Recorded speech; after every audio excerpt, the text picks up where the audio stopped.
कुपोषण जनित रोग। तो कुपोषण जनित रोगों की यदि हम लोग बात करें, कुपोषण बेसिकली होता क्या है, ठीक है। थोड़ा सा एक लाइन में जो है हम लोग यहाँ पे कुपोषण के बारे में थोड़ा सा जानने की कोशिश करेंगे, कुपोषण होता क्या है, देन उसके बाद जो है हम आगे बढ़ेंगे। तो कुपोषण का मतलब क्या होता है? माल न्यूट्रिशन।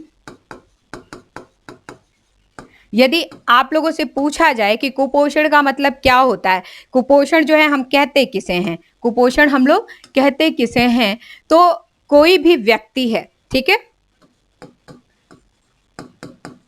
कोई भी व्यक्ति, ठीक है, कोई भी व्यक्ति है आयु के अनुसार,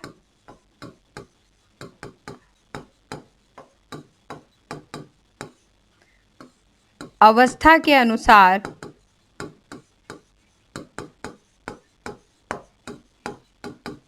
और कार्यशैली के अनुसार,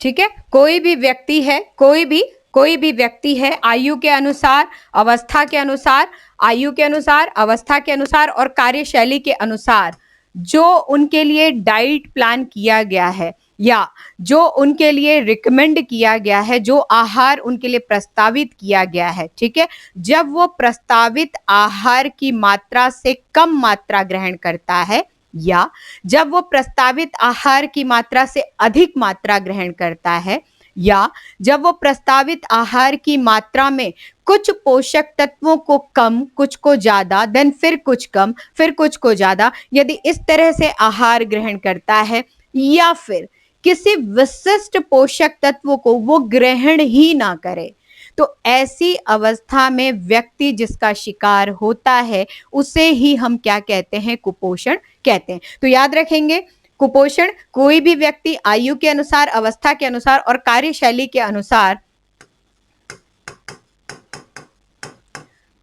प्रस्तावित आहार में, देखें आप यहाँ पे 4 पॉइंट आपके आएंगे प्रस्तावित आहार में। सबसे पहला,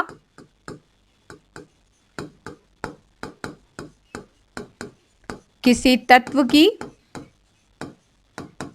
कमी करता है, ठीक है। दूसरा, कोई तत्व आवश्यकता से अधिक ग्रहण करता है।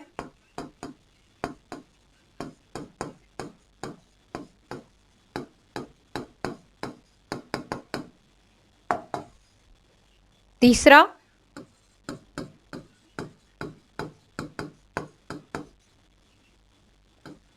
असंतुलित पोषक तत्व लेता है या ग्रहण करता है। और चौथा, किसी विशिष्ट पोषक तत्व को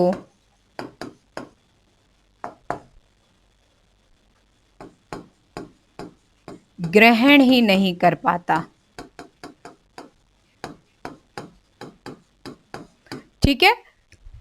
प्रस्तावित आहार में जो है कोई भी व्यक्ति है किसी तत्व की कमी करता है, किसी तत्व की कमी करता है, कोई तत्व आवश्यकता से अधिक ग्रहण कर लेता है, असंतुलित पोषक तत्व जो है वो रहता है या ग्रहण करता है, किसी विशिष्ट पोषक तत्व को ग्रहण नहीं करता है। तो इन सब के मद्देनजर, ठीक है, इन सब के मद्देनजर या इन चारों कारणों से व्यक्ति क्या होता है? कुपोषण का शिकार होता है, ठीक है ना।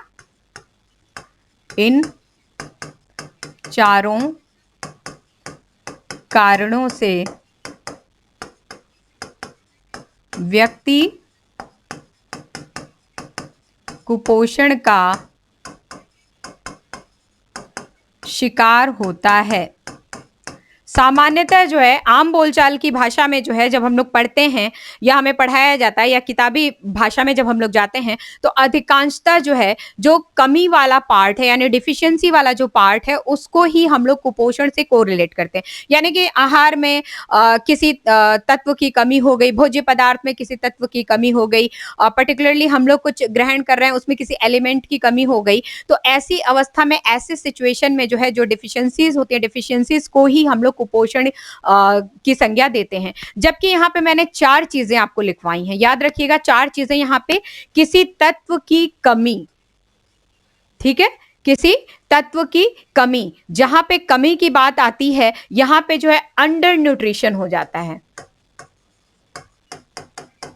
ठीक है, ये क्या हो गया, जहां पे कमी की बात आ गई कुपोषण की कौन सी अवस्था हो जाएगी, ये अंडर न्यूट्रिशन की अवस्था हो जाएगी। दूसरा, कोई तत्व आवश्यकता से अधिक यानी कि प्रस्तावित मात्रा जो है उस प्रस्तावित मात्रा से अधिक यदि ग्रहण कर रहे हैं, तो यदि अधिक ग्रहण कर रहे हैं ये क्या हो जाएगा, ये अवस्था होगी ओवर न्यूट्रिशन,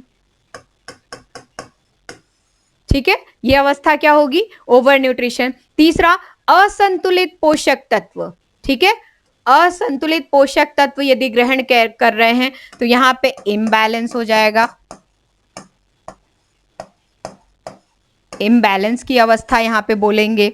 और किसी विशिष्ट जो है यदि पोषक तत्व की कमी शरीर के अंदर हो रही है तो ये क्या होता है, स्पेसिफिक जो है वो न्यूट्रिशन वाली बात हो जाती है, लैक ऑफ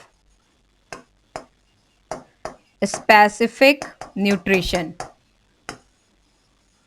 तो ये जो है 4 अवस्थाएं आई थिंक आपको समझ में आ रही होंगी, चारों अवस्थाएं आप लोगों ने पढ़ा होगा, ये बहुत कॉमन टॉपिक है। और मुझे ऐसा लगता है स्कूल से जो है 9th क्लास से जब होम साइंस पढ़ाया जाता है, अभी वाले सिलेबस में भी 9th क्लास में जो है उत्तर प्रदेश में 9th क्लास से होम साइंस है तो 9th क्लास से ये स्टार्ट है। 11th 12th राजस्थान की बात करें तो 11th 12th की पुस्तकों में भी जो है हम लोग आते हैं, तो बेसिक सी बात है, ये कुपोषण के बारे में जब पढ़ते हैं तो ये कुछ बेसिक कॉन्सेप्ट है जो हमें समझ में आना चाहिए। कुपोषण में जो है देखिए बिल्कुल सिंपल सी बात है। अब मैं आपको बोलती हूँ कि आप कॉपी पेन लेकर के बैठा कीजिए, मैं क्यों बोलती हूँ, क्या ये तथ्य इस तरीके के फैक्ट आपको किसी किताब में ऐसे समझाए हुए मिलेंगे? नहीं मिलेंगे बेटा, बिल्कुल भी नहीं मिलेंगे। और इतना सा केवल अपनी कॉपी में लिख लोगी ना, इतना सा केवल अपनी कॉपी में तुम ढंग से लिख लोगी ना, भविष्य में कभी भी इसको बस ये एक पेज पे आधे पेज में ही आ जाएगा। मुझे ऐसा लगता है एक पेज भी नहीं भरेगा तुम्हारा, आधे पेज में इतना सा कर लोगी। कुपोषण के बारे में ABCD यहाँ पे पूरा ही आ गया, लगभग आ गया।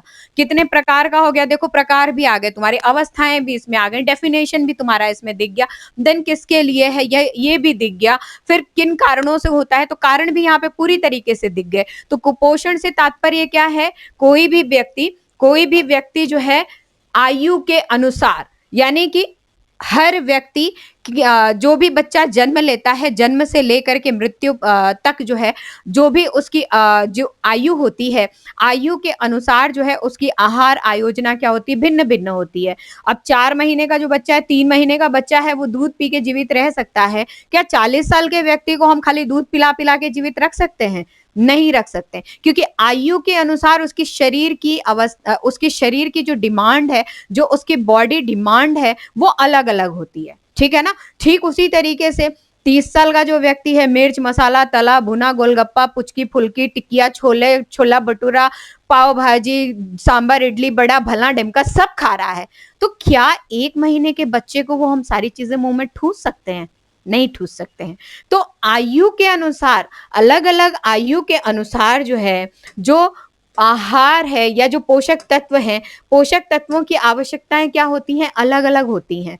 ठीक उसी तरीके से अवस्थाओं के अनुसार अलग अलग जो अवस्थाएं होती हैं, बाल्यावस्था है, किशोरावस्था है, देन धात्री अवस्था है, आपकी जो गर्भावस्था है, उसके बाद प्रौढ़ावस्था है, वृद्धावस्था है। हर अवस्था में भी पोषक तत्वों की डिमांड अलग अलग होती है। तो पोषक तत्वों की डिमांड अलग अलग होती है, डैट मीन्स आहार हमें उसके अकॉर्डिंग आयोजित करना पड़ता है। और कार्यशैली के अनुसार देखिए ये भी बहुत इंपॉर्टेंट फैक्टर होता है। कार्यशैली जो वर्किंग वर्किंग प्रोफाइल होती है, जो फंक्शनल एरिया होता है व्यक्ति का, कोई व्यक्ति शारीरिक श्रम बहुत ज़्यादा करता है, कोई व्यक्ति मानसिक श्रम बहुत ज़्यादा करता है।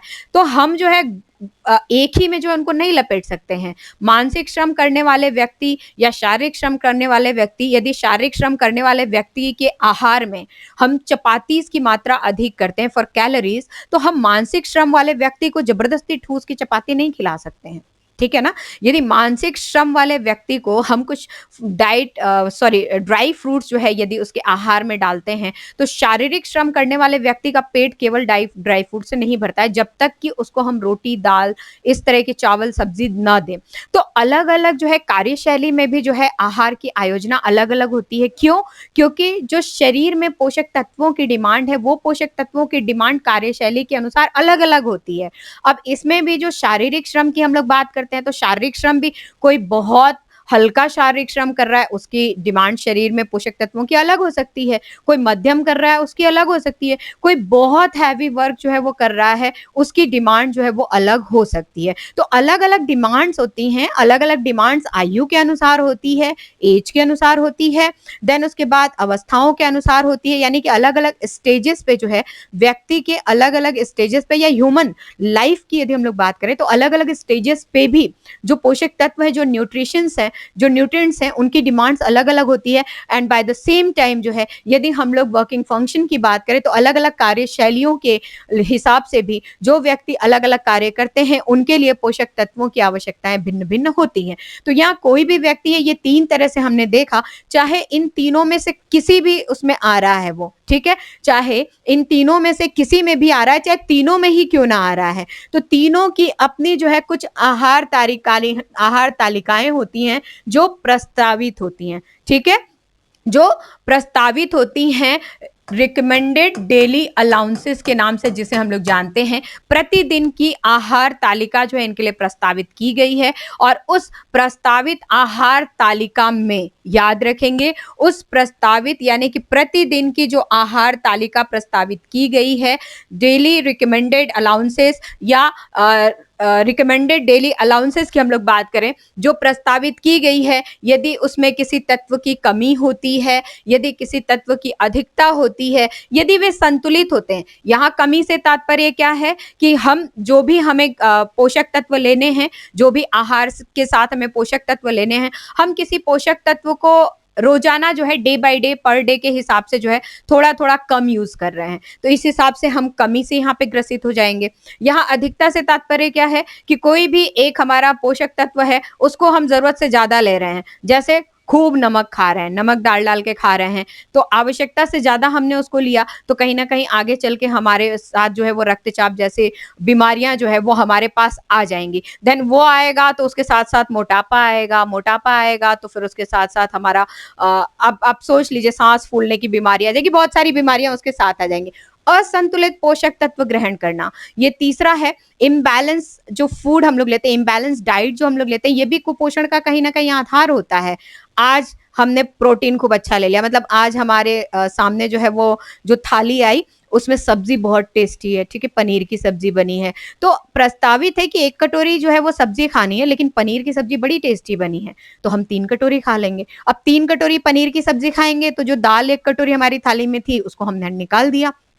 कल खाते हैं, कल जो है वो बाजरे की रोटी बनी, बाजरे की रोटी के ऊपर मक्खन लगा करके बना, एंड उसके साथ जो है कुछ साग बना, कोई सब्जी बनी, तो अब बाजरे की रोटी हमें खाना है, मक्खन के साथ खाना है, साग खाना है, देन उसके साथ भी जो है कुछ एडिशनल यदि होता है, तो हम रोटी रोटी मक्खन के साथ खाए जा रहे हैं, उसके साथ साग है उसको तो अवॉइड कर रहे हैं, गुड़ के साथ खा रहे हैं, चीनी के साथ खा रहे हैं। तीसरे दिन हम आते हैं, तो तीसरे दिन जो है कुछ ऐसा स्पाइसी खाना बन जाता है जिसके साथ चावल बड़ा टेस्टी लगता है, ठीक है, कभी कभी ऐसी होती है ना, ग्रेवी वाली सब्जी बड़ी अच्छी बन जाती है, तो हम क्या करते हैं कि चावल जो है उसके साथ खा लेते हैं। अब चावल उसके साथ खा लिया, तो दाल हमने कटोरी जो है वो हटा दी। साथ ही चावल हमको बहुत अच्छा लग रहा है उस सब्जी के साथ, तो हमने क्या किया, रोटी भी हटा दिया साथ में। तो इस तरह की जो क्रियाएं होती है, इस तरह की जो अवस्थाएं होती है, असंतुलित पोषक तत्वों के अंतर्गत आता है। तो आगे चल के यही आगे चल के कंटिन्यू रहेगा कुछ दिन तक। यदि इस तरीके का आहार व्यक्ति का कंटिन्यू रहेगा तो ऑब्वियसली असंतुलित भोजन करने से कुछ ना कुछ डेफिशिएंसी तो आएगी, कोई ना कोई कमी तो शरीर में देखी जाएगी।